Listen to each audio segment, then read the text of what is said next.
قدر کو جگانا چاہتا ہوں، مدینہ میں بھی جانا چاہتا ہوں۔ ہمارے چینل سے جڑنے کے لیے یوٹیوب پر ندا نیٹورک کو سبسکرائب کریں۔ کی زندگی ہے دیا نہیں کرتے، پتھر کی زندگی ہے دیا نہیں کرتے، دھوکہ یہ کسی کو دیا نہیں کرتے۔ یہ دل تم پہ کیسے آ گیا، پر یہ دل کسی کو دیا نہیں کرتے، اور بس چلتے چلاتے میں ان کی آپ کی روبرو کروں کہ باادب ادب کا مقام آ رہا ہے، ادب کا مقام آ رہا ہے، محمد کا ادب کا مقام آ رہا ہے، محمد کا ادب غلام آ رہا ہے، اور خطابت کی دنیا کرے نا ذکر، خطیبوں کے ابو امام آ رہا ہے، مائک پر حضرت علامہ صاحب القادری گلزار سلستی۔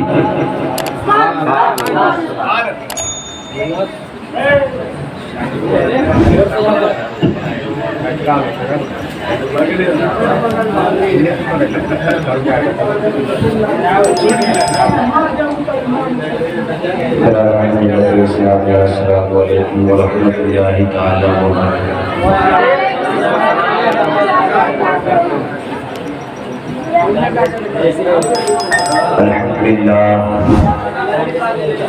الحمد لله وكفى وسلام على عباده الذين اصطفى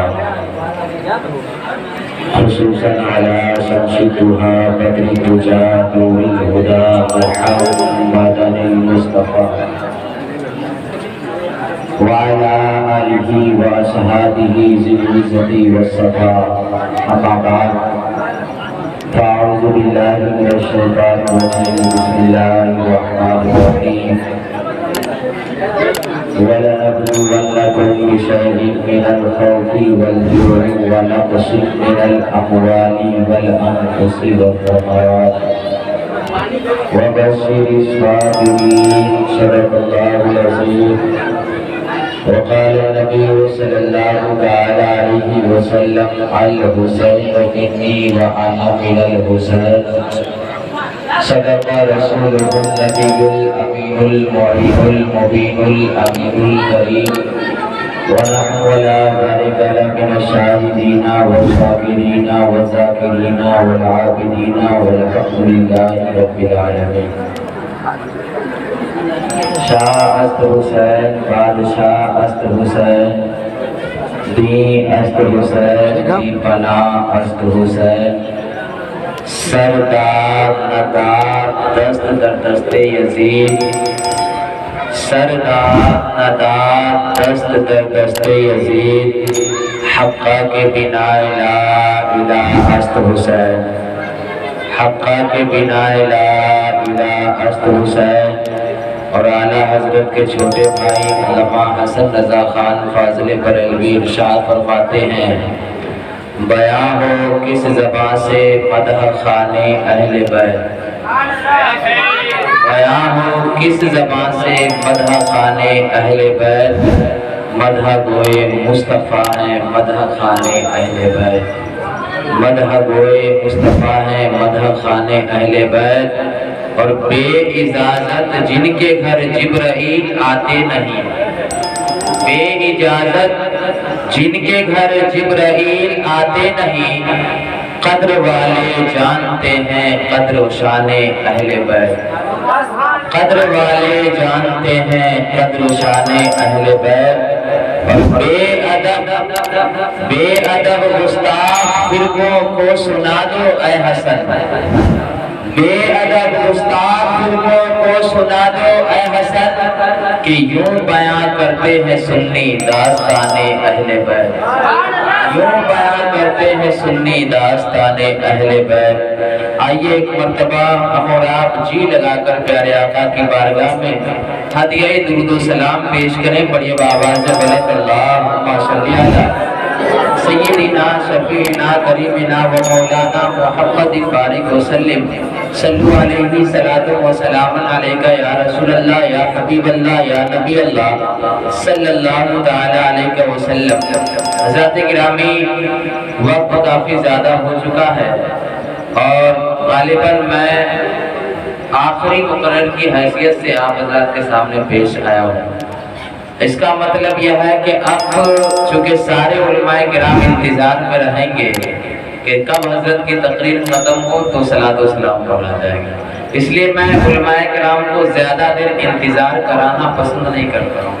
یہ ہمارے سر کے تاج ہیں، یہ ہمارے لیے اتنا انتظار کریں، یہ ہمارا دل گوارا نہیں کرتا ہے۔ بہرحال آپ حضرات بھی بہت زیادہ بول کے تھک چکے ہوں گے، اور سب سے بڑی بات ہے کہ اتنا زیادہ آپ اٹھے اور بیٹھے ہیں کہ ہمیں لگتا ہے کہ اب زیادہ ہی تھک چکے ہوں گے۔ بہرحال میں آپ حضرات سے زیادہ وقت نہیں لوں گا، 15 سے 20 منٹ میں آپ حضرات کا وقت لوں گا۔ شاعر کہتا ہے کہ کلمہ توحید ہے تیری شہادت اے حسین، کلمہ توحید ہے تیری شہادت اے حسین، تو نہ ہوتا تو نہ رہ جاتی صداقت اے حسین، تو نہ ہوتا تو نہ رہ جاتی صداقت اے حسین۔ اگر شاعری سمجھتے ہیں تو آپ شعر کو سمجھے۔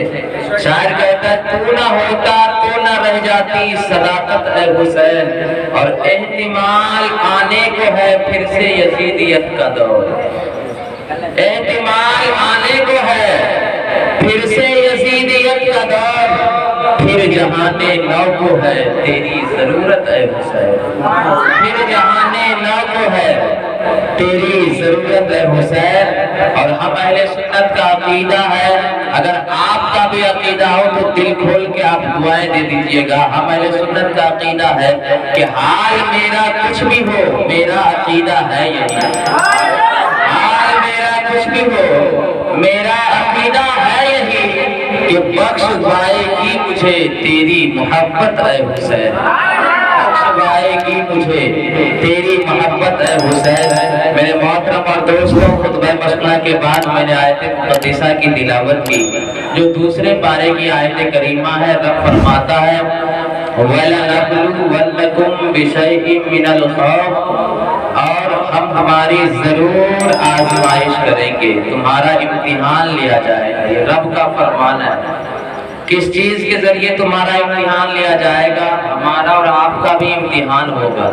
امتحان کی پہلے تیاری ہونی چاہیے، ہے کہ رب کا فرمان ہے کہ تمہارا امتحان لیا جائے گا من الخوف، ڈر کو پیدا کر کے، تمہارے اندر ڈر کو پیدا کر کے۔ آج ہوتا یہ ہے کہ کہیں چوک چوراہے پہ گئے، صرف آیت کا ترجمہ سنیے گا، چوک چوراہے پہ گئے، کوئی پیچھے سایہ لگا دیا ہے کسی 40 کا کہ جلدی اپنے آپ کو جو ہے کہ ایمان چھوڑ دو، مسلمان سے تم منہ پھیر لو ورنہ تمہیں جان سے مار دیں گے، ہم اور آپ ڈگمگا جاتے ہیں۔ یہ خوف کے ذریعے یہ خوف پیدا کیا گیا ہمارے اندر، یہ رب کے طرف سے امتحان ہے، آزمائش ہے۔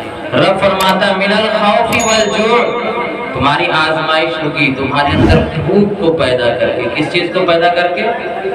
بھوک، اتنی شدت کی بھوک پیدا کی جائے گی کہ تم حرام بھی کھاؤ گے، حلال بھی کھانے کے لیے تیار ہو جائے۔ حرام و حلال میں تم تمیز نہیں کرو گے۔ ایسے وقت میں ہم اور آپ کیا کریں؟ آگے رب تبارک و تعالیٰ فرماتا ہے وَنَقْسِم مِّنَ الْأَمْوَالِ وَالْأَنفُسِ وَالثَّمَرَاتِ، اور تمہاری آزمائش ہوگی صرف 2 چیزوں سے نہیں، وَنَقْسِم مِّنَ الْأَمْوَالِ، اور تمہیں غریب کر کے، تمہیں دولت کی کمی کر کے تمہاری آزمائش کی جائے گی، تمہارا امتحان لیا جائے گا، اور تمہارے اندر جانوں کی کمی کر کے، کبھی کسی کے باپ کو اٹھا لیا جائے گا، کبھی کسی کا بھائی دنیا سے چلا جائے گا، یہ جانوں کی کمی سے تمہاری آزمائش کی جائے گی، تمہارا امتحان لیا جائے گا۔ میرے محترم اور دوستو، آگے فرماتا والثمرات، کبھی پھلوں کی کمی سے تمہارا امتحان لیا جائے گا۔ ان 5 چیزوں کو رب نے فرمایا ان 5 چیزوں کے ذریعے تمہارا امتحان لیا جائے گا۔ من الخوف والجوع، بھوک، ڈر اور بھوک کی وجہ سے تمہارا امتحان لیا جائے گا۔ مالوں کی کمی کی وجہ سے تمہارا امتحان لیا جائے گا۔ جانوں کی کمی کی وجہ سے تمہارا امتحان لیا جائے گا۔ پھلوں کی کمی کی وجہ سے بھوک مری پیدا کر کے تمہارا امتحان لیا جائے گا۔ میرے محترم اور دوستو، اس آیت مقدسہ میں امتحان 5 چیزوں سے لیا جائے گا۔ جو انسان اس امتحان کے وقت صبر کے ساتھ رہا وہ انسان کامیاب ہوگا، اور جس نے صبر کو چھوڑ دیا وہ انسان فیل ہو جائے گا، اور جس نے صبر کیا رب فرماتا ہے وہ بشیر الصابرین، خوشخبری ہو صبر کرنے والا۔ آیت کریمہ کا ترجمہ سمجھ رہے ہیں؟ ان 5 چیزوں سے آزمائش کی جائے گی۔ من الخوف والجوع، خوف سے اور بھوک سے، ونقص من الاموال والانفس والثمرات، دولت کی کمی کی وجہ سے، جانوں کی کمی کی وجہ سے، پھلوں کی کمی کی وجہ سے۔ آج میں ہم اور آپ کا وہ ایمان ہے، ایسا ایمان ہے، اگر کسی ایک کے ذریعے ہمارا امتحان لیا جائے، مثال کے طور پہ اگر خوف ڈال کر ہمارا امتحان لیا جائے تو ہم اور آپ امتحان میں فیل ہوتے نظر آئیں گے۔ اگر خالی بھوک اتنی شدت سے ڈال دی جائے تو ہم اور آپ حرام رزق کھانے کے لیے تیار ہو جائیں گے۔ یہ ہمارا اور آپ کا ایمان ہے۔ اگر ہمارے پاس غریبی آ گئی ہے تو ہم یہی چاہیں گے کہ کہیں سے دولت آئے، چاہے وہ حرام کی دولت ہے یا حلال کی، چاہے وہ مظلوموں کا مال لوٹا ہوا کیوں نہ ہو، ہم یہی سوچیں گے کہ کسی طرح سے ہمارے پاس دولت آ جائے۔ اگر جانوں کی کمی ہو رہی ہے تو ہم اور آپ اللہ کی بارگاہ میں برا بھلا کہنا شروع کر دیتے ہیں۔ ہم اور آپ اپنے ایمان کی پرواہ نہیں کرتے ہیں۔ اگر پھلوں کی کمی ہو، کسی ایک چیز کے ذریعے ہمارا امتحان لیا جائے تو ہم اور آپ فیل ہوتے نظر آتے ہیں۔ لیکن جب بات کریں گے کربلا کے شہید اعظم کی، حضرت فاطمہ طیبہ طاہرہ رضی اللہ تعالیٰ عنہ کے لفظ جگر کی، یعنی آقا حسین کی بات کریں گے تو کربلا میں امام حسین ہے، سامنے 22,000 کا تعداد، 22,000 کی تعداد آپ کو درد پیدا کر رہی ہے، اور 22,000 کے تمام لشکر یہی کہہ رہے ہیں حسین اگر یزید کے ہاتھ میں ہاتھ نہیں دو گے تو تمہارے بچوں کو شہید کر دیا جائے گا۔ حسین اگر یزید کے ہاتھ میں ہاتھ نہیں دے تو تمہیں بھی بھوکا اور پیاسا رکھا جائے گا۔ حسین اگر تم یزید کے ہاتھ میں ہاتھ نہیں دے تو تم بھی قتل کر دیے جاؤ گے۔ کربلا کے ذرہ ذرہ گواہ ہے کہ چاروں طرف سے خوف پیدا کی جا رہی ہے، لیکن امام پاک ہے صبر کے ساتھ ڈٹے ہوئے ہیں۔ خوف دلایا گیا لیکن امام پاک نے خوف کی وجہ سے اپنا ایمان نہیں بگاڑا ہے، اپنی عاقبت کو خراب نہیں کیا ہے، بلکہ خوف چاروں طرف سے ہے۔ یہ بھی معلوم ہے کہ 22,000 کے لشکر ہمیں قتل کر دیں گے، لیکن آپ نے اپنے ایمان کا سودا نہیں کیا ہے۔ جہاں تک خوف کی بات کریں گے تو آپ پر تو پانی تک بند کر دیا گیا ہے۔ وہ نہر فرات ہے جہاں پہ سور اور کتے پانی پیئیں گے، لیکن حسین کے خانواتے پہ پانی کو بند کر دیا گیا ہے۔ حسین کو پانی نہیں دیا جائے گا، ان کے گھرانے کو پانی نہیں دیا جائے گا۔ 3 دن سے بھوکے ہیں امام حسین، 3 دن سے پیاسے ہیں امام حسین، لیکن آپ کے بھوک اور پیاس کی وجہ سے آپ کا قدم لرزایا نہیں ہے۔ آپ نے سچائی کے دامن کو پکڑ کے رکھا ہے، آپ نے صبر کے دامن کو پکڑ کے رکھا ہے۔ میرے محترم اور دوستو، اگر دولت کی کمی کی وجہ سے بات کریں گے تو دولت کو سارا مکہ اور مدینہ میں آپ نے چھوڑا ہے، آپ کو چند اسباب کے ساتھ آپ کوفہ کے سرزمین پہ آئے ہیں، دولت بھی نہیں ہے، غریبی کا عالم ہے۔ اگر جانوں کی کمی کی بات کریں گے تو میرے امام پاک ہے، 6 مہینے کے علی اصغر گود کی لاش گود میں ہے، میرے امام پاک ہے، 18 سال کے جوان بیٹا حضرت علی اکبر کی لاش گود میں ہے، میرے امام پاک ہے، 19 سالہ کے جوان بھتیجا حضرت قاسم گود میں ہے، میرے امام حسین ہے، عباس علمبردار کا کٹا ہوا بازو اور عباس علمبردار کی لاش